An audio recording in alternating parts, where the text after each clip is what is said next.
the strange case of Cotard's delusion and the science of self-awareness.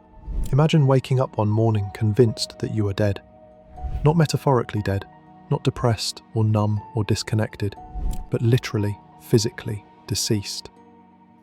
You look in the mirror and see a corpse. You insist to your family that you've died and that they need to arrange your funeral. When they bring you food, you refuse it, explaining patiently that dead people don't eat. You might even claim that you're rotting, that your organs have liquefied, or that you no longer exist at all. This isn't a nightmare or a horror story. It's a real neurological condition called Cotard's Delusion, or walking corpse syndrome, and it represents one of the most bizarre and unsettling experiences the human brain can produce. But even stranger than the condition itself is the fact that neuroscientists have been able to temporarily recreate similar states of mind in healthy volunteers through carefully designed experiments. Research that has revealed profound truths about how our brains construct our sense of self and our awareness of being alive. This is the story of how science discovered that the boundary between life and death, between self and non-self, exists not in objective reality, but in the fragile electrochemical processes of our brains, and how disrupting those processes, even briefly, can make a living person genuinely believe they're dead. The case that brought Cotard's delusion into medical consciousness occurred in the 1880s Paris. Jules Cotard, a French neurologist, was treating a middle-aged woman he referred to in his notes as Mademoiselle X. Her symptoms were unlike anything in the medical literature of the time. Mademoiselle X insisted that she had no brain, no nerves, no chest, no stomach, and no intestines. She was, she claimed, just skin and bones. More dramatically, she stated that she was dead, that she had died some time ago and was now merely a walking corpse. She refused to eat, explaining that dead people have no need for food, and she gradually wasted away from self-imposed starvation. Her family was distraught. Here was a woman who had been healthy and functional, now consumed by an unshakable conviction of her own death. No amount of reasoning could persuade her otherwise. When Cotard tried to demonstrate that she was alive, by showing her that she breathed, that her heart beat, that she bled when pricked, she remained unmoved.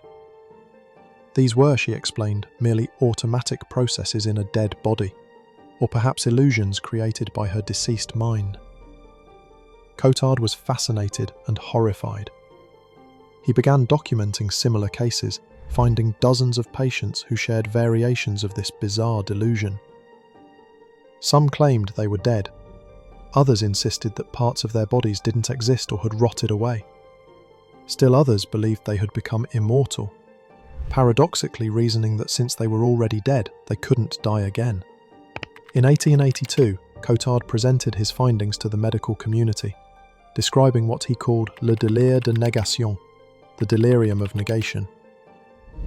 The condition would later be named Cotard's delusion in his honour. For over a century, it remained a medical curiosity, a rare and poorly understood syndrome that appeared primarily in patients with severe depression, schizophrenia, or brain injuries. But in the late 20th and early 21st centuries, advances in neuroscience and brain imaging technology would finally begin to explain what was happening in the brains of these patients, and would lead to experiments that could temporarily induce similar experiences in healthy people. To understand Cotard's delusion and the experiments that recreated it, we need to understand how the brain creates our sense of being alive and self-aware. You probably take for granted that you know you're alive. It seems obvious, self-evident, but this awareness is actually the product of incredibly complex neural processes. Your brain continuously integrates information from multiple sources. Sensory input from your body, emotional responses, memories, and abstract reasoning. It creates what neuroscientists call a sense of self, a unified feeling that there is a you experiencing and controlling your life.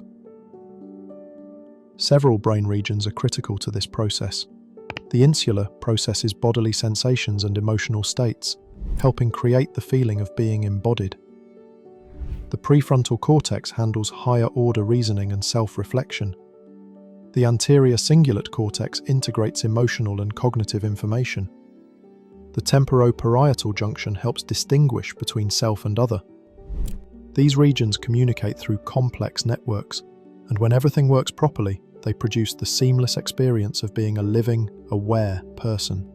But what happens when these systems fail? Brain imaging studies of patients with Cotard's delusion have revealed fascinating patterns. Many show reduced activity in regions associated with emotional processing and self-awareness. Some show unusual connectivity between regions that normally don't communicate directly. The most consistent finding is a kind of disconnection syndrome. The regions that should be talking to each other aren't doing so properly.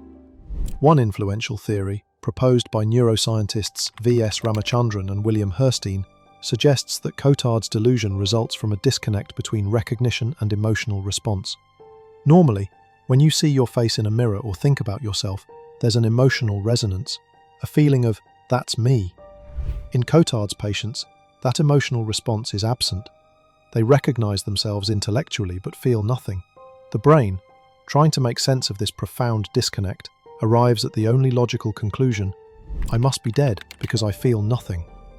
This theory is supported by studies showing that many Cotard's patients have damage to or dysfunction in the fusiform face area, which processes faces, and the amygdala, which processes emotions. Without the normal emotional response to seeing themselves or thinking about themselves, patients interpret this absence as evidence of death. Armed with this understanding, researchers began asking a provocative question: could they temporarily induce Cotard-like experiences in healthy people by disrupting the normal neural processes that create self-awareness? The answer, it turned out, was yes, though the methods were less sinister than you might imagine. No one was giving healthy volunteers brain damage. Instead, researchers used several sophisticated techniques to temporarily alter brain function in safe, reversible ways. Transcranial magnetic stimulation, TMS. One approach used transcranial magnetic stimulation, a non-invasive technique that uses magnetic fields to temporarily alter the activity of specific brain regions. By applying TMS to areas involved in self-awareness and emotional processing, researchers could briefly disrupt the normal integration of information that creates our sense of self.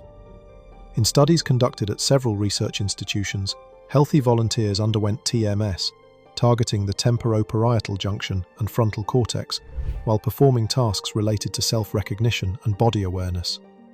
Some participants reported strange experiences, feelings of disembodiment, difficulty recognizing themselves in mirrors, or the eerie sensation that they were not quite real. One participant described the experience as like watching myself from outside, as if I'm looking at a mannequin that happens to look like me. Another said, "I knew intellectually that I was alive and sitting in the lab, but I couldn't feel it. It was like being a character in a video game. I could see and move, but it didn't feel like me doing it." While these experiences weren't full Cotard's delusions, participants maintained enough rational awareness to recognize that something unusual was happening. They represented a step in that direction. The normal sense of self had been temporarily disrupted, creating feelings of unreality and disconnection. Another line of research approached the question from a different angle, manipulating the sense of body ownership. The famous rubber hand illusion demonstrated how easily our brains can be tricked about what is and isn't part of our body. In the classic version, participants place one hand out of sight while a rubber hand is positioned in front of them. A researcher then simultaneously strokes both the hidden real hand and the visible rubber hand with brushes. After a few minutes, most participants begin to feel that the rubber hand is their own hand. They experience the touch on the rubber hand as if it were really happening to them. Researchers extended this principle to create more dramatic dissociative experiences. By using virtual reality, conflicting sensory information, and carefully timed stimuli, they created situations where participants felt disconnected from their entire bodies. Some reported feeling like they were floating outside their bodies, watching themselves from a distance. Others described feeling like their bodies had disappeared or weren't real. In one striking study, researchers at the Karolinska Institute in Sweden created an out-of-body experience using virtual reality and synchronized touch. Participants wore VR headsets, showing them a view of their own back from behind. as if they were standing behind themselves. When researchers touched the participants' actual back, while simultaneously showing a virtual touch on the video back, participants reported feeling like they had left their body and were floating in space behind themselves. The feeling was disorienting and, for some, disturbing. "I felt like I had died and was a ghost," one participant reported. "I could see my body, but it wasn't me anymore. I was floating behind it." Perhaps the most direct and controversial experiments involved using dissociative anesthetic drugs like ketamine to temporarily alter consciousness in ways that resembled aspects of Cotard's delusion. Ketamine works by blocking NMDA receptors in the brain, disrupting normal glutamate signaling.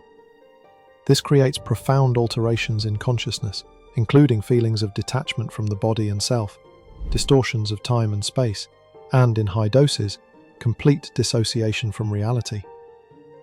Clinical studies of ketamine use, both therapeutic, it's being investigated as a treatment for depression, and recreational, have documented experiences that sound remarkably similar to descriptions from Cotard's patients. Users report feeling dead, feeling like they no longer exist, or feeling completely disconnected from their bodies and identities. One participant in a clinical trial described it this way: "I knew on some level that I was in a hospital bed, that doctors were monitoring me, but that knowledge seemed distant and unimportant.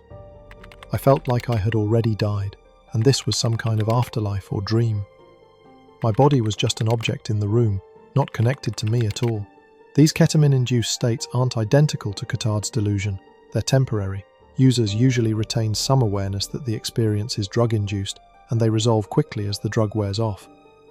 But they demonstrate that the neural mechanisms underlying our sense of being alive and embodied can be chemically disrupted, creating experiences of death or non-existence in otherwise healthy brains. The ability to temporarily induce Cotard-like experiences in healthy volunteers has profound implications for our understanding of consciousness, self-awareness, and mental illness. First, these experiments demonstrate that our sense of self, including our fundamental awareness of being alive, is not a given, not a simple fact about reality, but rather a complex construction built by our brains from multiple streams of information. When those streams are disrupted or disconnected, the construction can fall apart, leading to experiences ranging from mild dissociation to the profound conviction that one is dead. This has philosophical implications. It suggests that consciousness and self-awareness are emergent properties of neural activity, not separate entities inhabiting our brains. The you who feels alive and aware is a pattern of neural firing, not a soul or spirit independent of physical processes. Second, this research supports the growing understanding that many mental illnesses result from disconnections or miscommunications between brain regions rather than simple chemical imbalances. Cotard's delusion isn't caused by having too much or too little of a single neurotransmitter. It results from the breakdown of integrated neural processing that normally creates coherent self-awareness. This disconnection syndrome model applies to other conditions as well. Schizophrenia involves disconnections between perception, emotion, and reasoning. Depression may involve disrupted communication between regions processing reward, motivation, and self-reflection. Understanding mental illness as a problem of neural connectivity, rather than just chemistry, opens new possibilities for treatment. Third, these experiments reveal how fragile our grip on reality actually is. We tend to think of our perceptions and beliefs as direct reflections of objective reality, but experiments showing that magnetic fields, virtual reality tricks, or chemical compounds can make us feel dead or disconnected from our bodies demonstrate that our reality is mediated and can be manipulated by neural processes. This has implications for understanding everything from hallucinations to mystical experiences to the altered states reported by people with various mental illnesses. The boundary between normal consciousness and profoundly altered states may be thinner than we like to imagine. Finally, understanding the neural mechanisms of Cotard's delusion and being able to temporarily recreate similar states has opened new possibilities for treatment.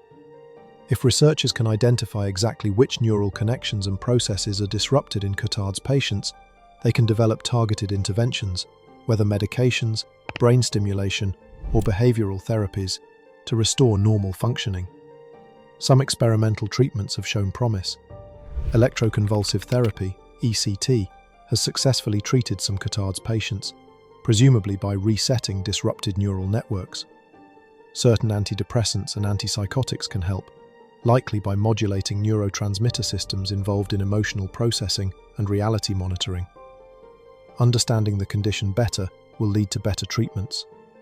Creating experiences of death or profound dissociation in healthy volunteers raises obvious ethical questions.